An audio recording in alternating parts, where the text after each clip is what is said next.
C'est ça. À ma gauche, Olivier Petit. Bonjour Olivier. Bonjour. Un des fondateurs donc, de la maison d'édition Petit à Petit. Oui. Tu as créé en 1997 avec une adaptation des chansons de Boris Vian. Hein, c'est ça, le premier livre. Ta maison d'édition est basée à Rouen. Oui. Mais finalement, toi maintenant, tu travailles à Nantes, de ce que je vis à Nantes. C'est ça, voilà. Et donc, petit à petit, alors, il y a maintenant une série que vous connaissez peut-être, une série polar qui s'appelle Éripé, signée par Getz, qui est ton fils, qui est ton petit, et Julien Monet. Mais il y a aussi le concept des docu-BD que tu as un peu transposé dans l'histoire du rock. Il y a donc Bachoum, Clash, Queen, plein, vraiment beaucoup. Donc, avec ce concept de une histoire finalement avec des rédactionnels qui s'intercalent dans plusieurs récits de bande dessinée. Il y a aussi les récits de ville. En fait, il y a aussi, par exemple, Blois qui a son album. Ah, c'est ça, je me trompe pas. Et il y a plein de best-sellers finalement dans ces récits historiques sur des villes. Ça, c'est un concept que tu as inventé. Dès le début, enfin, c'est ça. Oui, dès le premier album, dès l'album sur Boris Vian, j'avais la volonté de transmettre l'univers de Boris Vian, mais pas qu'avec la bande dessinée. Je trouvais que les chansons de Boris Vian racontaient des histoires, donc elles étaient tout à fait adaptables en bande dessinée, mais en respectant intégralement le texte. Ça, c'était important de rester vraiment fidèle à l'œuvre, et en ajoutant des petits éléments sur Saint-Germain-des-Prés, l'après-guerre, etc. Ça a démarré dès le premier album, en 97, c'était ça. Et puis ça s'est développé sur des tas d'autres thèmes. Moi, mon modèle, c'était la collection découverte chez Gallimard. J'ai toujours été fan de cette collection. Mais étant dans la BD, je me suis toujours dit, il y a moyen de toucher un public différent, d'être très large au niveau du lectorat, justement en racontant l'histoire avec une bande dessinée. Comme le ferait un bon guide. Moi, je trouve qu'un bon guide touristique, quand il nous passionne, quand il nous emmène, il nous raconte une histoire, on a envie d'en savoir plus après, d'acheter d'autres bouquins, de se renseigner. Et en fait, nos docu-BD se comportent comme des guides, en fait, comme des guides touristiques à travers des univers différents. Parce qu'il y a la musique, il y a aussi. Il y a la musique. Alors la musique, ça c'était pour me faire plaisir. Ouais. Mais on a plein de sujets. On a démarré sur les villes en BD parce que j'habitais à Rouen et je cherchais un moyen de faire découvrir ma ville d'une manière hyper attrayante. Et j'ai fait ce pari qui était très risqué parce que de mélanger de la bande dessinée et du documentaire, c'était complètement un ovni dans le monde de l'édition. Dans la BD, de toute façon, ça n'existait pas. On saucissonnait pas comme ça les albums. Sauf que moi, je trouvais que le rythme de lecture actuel, il est sur du format court. Les enfants aiment bien qu'on leur raconte des histoires courtes, et eux, après, vont chercher, vont fouiller. Ils sont sur leur tablette, ils vont fouiller. Donc ça a été l'idée. C'était, je te raconte une histoire, je t'emporte, puis après, c'est toi qui fais le boulot pour aller en découvrir plus. Et puis quand j'ai envoyé l'album chez l'imprimeur, je me suis dit, là, je suis en train de faire la plus grosse bêtise de ma vie. C'est sûr que je vais me rater, quoi. Et puis non, en fait, la BD sur Rouen a été très bien accueillie. On en a vendu beaucoup. On a fait 4 tomes. Et après ça s'est enchaîné, quoi. J'ai développé sur la région Normandie dans laquelle j'étais, Le Havre, Dieppe, Caen, etc. Et puis après, c'est parti dans plein d'autres villes, quoi, parce que le concept a plu. Pas forcément au libraire, hein. Faut quand même le dire. Le libraire BD, c'est pas son trip, quoi. Le libraire BD, il aime bien la boîte à bulles. Il aime bien les albums qui sont imprégnés d'un style graphique affirmé, d'une histoire fiction ou romancée très belle, et ce que j'apprécie énormément aussi. Mais moi, c'était pas mon concept, quoi. Moi, j'étais plus dans l'encyclopédie dessinée, dans le documentaire. Voilà, ma volonté. Et quand je dis je devrais dire notre volonté, parce qu'on est une belle équipe. Notre volonté, éditeur comme auteur, c'est vraiment de transmettre le savoir. Voilà, c'est d'aller dans les cartables d'école, d'aller sur les tables de chevet, pour que un sujet soit facilement accessible. Voilà, on est des accélérateurs de curiosité, on est des déclencheurs d'envie, et quel que soit le sujet, notre but, c'est de le rendre accessible. Voilà. Que ce soit un jeune, un senior, un migrant, il faut qu'il ait une accessibilité aisée via nos docu-BD. Et donc, effectivement, il y a plein de sujets. Il y a l'histoire. Là, on vient de faire une histoire du génocide arménien. On a fait la guerre d'Algérie. Donc, nous aussi, on fait des sujets qui sont un peu un peu chaud. Et puis il y a des choses beaucoup plus douces. On fait par exemple des guides de voyage. J'essaye de coller j'essaye de coller. On fait des guides de voyage pour faire découvrir des régions, voilà, avec des petites histoires en bande dessinée, et puis des pages documentaires. Et puis on travaille avec des auteurs.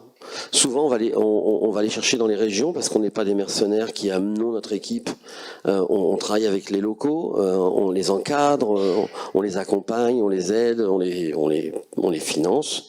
Et puis des fois, il émerge des talents dans ces albums qui ont envie de continuer l'aventure chez Petit à Petit, mais pas dans le format docu-BD. Ils ont leur histoire, et puis ils n'ont pas envie d'aller ailleurs, donc on essaye de les pousser dehors quand même, mais ils s'incrustent, donc on finit par éditer leurs ouvrages. Et c'est comme ça qu'on a des beaux succès comme RIP, dont vous avez parlé, et puis d'autres aussi, mais c'est vraiment 10% de notre production. Il faut vraiment qu'il y ait une envie commune, parce que c'est pas notre ADN au départ. Mais c'est en train de se développer un peu sur ça aussi, parce que le succès de cette collection, enfin de cette série, nous amène à se dire qu'on a peut-être aussi une identité dans ce genre d'ouvrage. Alors, juste Olivier, pour petit à petit, finalement, vous êtes appuyé sur la région, sur la Normandie, pour être déjà un éditeur normand avant d'être un éditeur national. C'est ça, oui, moi je l'aime bien, ma Normandie, ils m'ont toujours bien aidé. Mais bon, on n'est quand même pas des éditeurs qui courons après la subvention et qui choisissons une région en fonction de ce les cacahuètes qu'on va avoir, parce que franchement c'est que dalle. Par rapport à l'investissement qu'on a, financier, physique, humain, les aides de l'État, ce qui sont toujours très agréables, c'est une goutte d'eau dans l'océan. Donc, faut surtout pas que l'auditoire croit que les petits éditeurs font la chasse aux subventions, quoi. Ça prend un temps fou, et puis de toute façon l'enveloppe est toute petite, donc c'est pas là c'est pas le sujet. Ce qui est impressionnant chez les petits éditeurs, c'est l'énergie, quoi. C'est le boulot qu'on fait, c'est un truc de dingue. Je parlais surtout en termes de visibilité, finalement. Et en visibilité, la Normandie est toujours très bien. Par exemple, on est invité au Festival du Livre de Paris gracieusement sur le stand de la région. Il y a des catalogues. Enfin, ils font le maximum qu'ils peuvent en fonction du portefeuille qu'ils ont et de la place qui est réservée aux éditeurs. Les anecdotes de Vincent, je les ai connues aussi. Faut savoir que pour la plupart des gens, un éditeur, c'est pas important, quoi. Je veux dire, et moi je l'entends bien, ça, je le comprends. Ce qui est important, pour les gens, c'est un auteur, c'est celui qui crée, c'est l'artiste. L'éditeur, qu'est-ce qu'il fait? Moi, j'ai été dans des bibliothèques qui savaient pas ce que faisait exactement. Vous avez une imprimerie, c'est ça? Vous avez une imprimerie? Voilà, on pense qu'on est un peu, mais c'est pas grave. Il y a longtemps que je me suis vraiment détendu sur ce genre de choses, quoi. Je veux dire, je sais que la vitrine, c'est les auteurs. L'éditeur, il est en cuisine. Et moi, j'adore être en cuisine, donc ça se passe très bien pour ça, quoi. Aujourd'hui, je suis en salle, c'est très rare. Profitez-en, posez-moi des questions, parce que c'est très très rare. Voilà. Et après, pour la région, moi, ce qui est très drôle, c'est que je travaille beaucoup au niveau local, parce que je préfère vendre un album à 15 000 exemplaires que sur une ville, que d'en vendre 3 000 sur un territoire comme la France.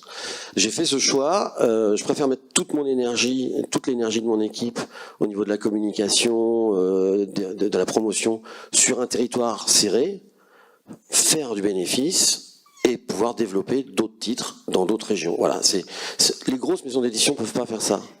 Nous, on a cette chance d'être quand même assez souple, de pas avoir trop de charges non plus. Donc, ça nous permet comme ça d'avoir fait ce choix d'aller de ville en ville pour se faire connaître des libraires, du public, et de se dire bon ben voilà, quelqu'un qui va nous découvrir dans la ville de Blois va découvrir notre concept de docu-BD et va avoir envie de découvrir celui qu'on a fait sur le Tour de France ou sur la Reine Elisabeth II. Voilà.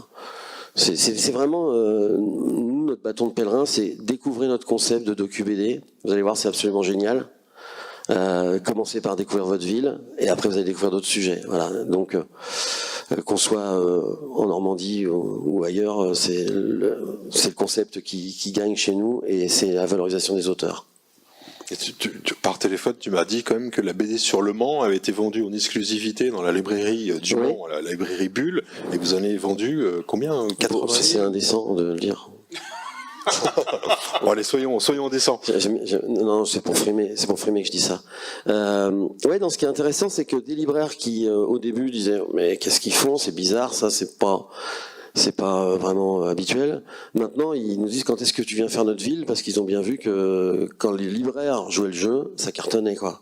Et donc pour parler du Mans, il y a le libraire Bulle, qui est quand même le libraire numéro 1 en France au niveau de la BD, qui nous a dit moi je voudrais faire la BD avec toi, je veux m'associer à toi pour la faire.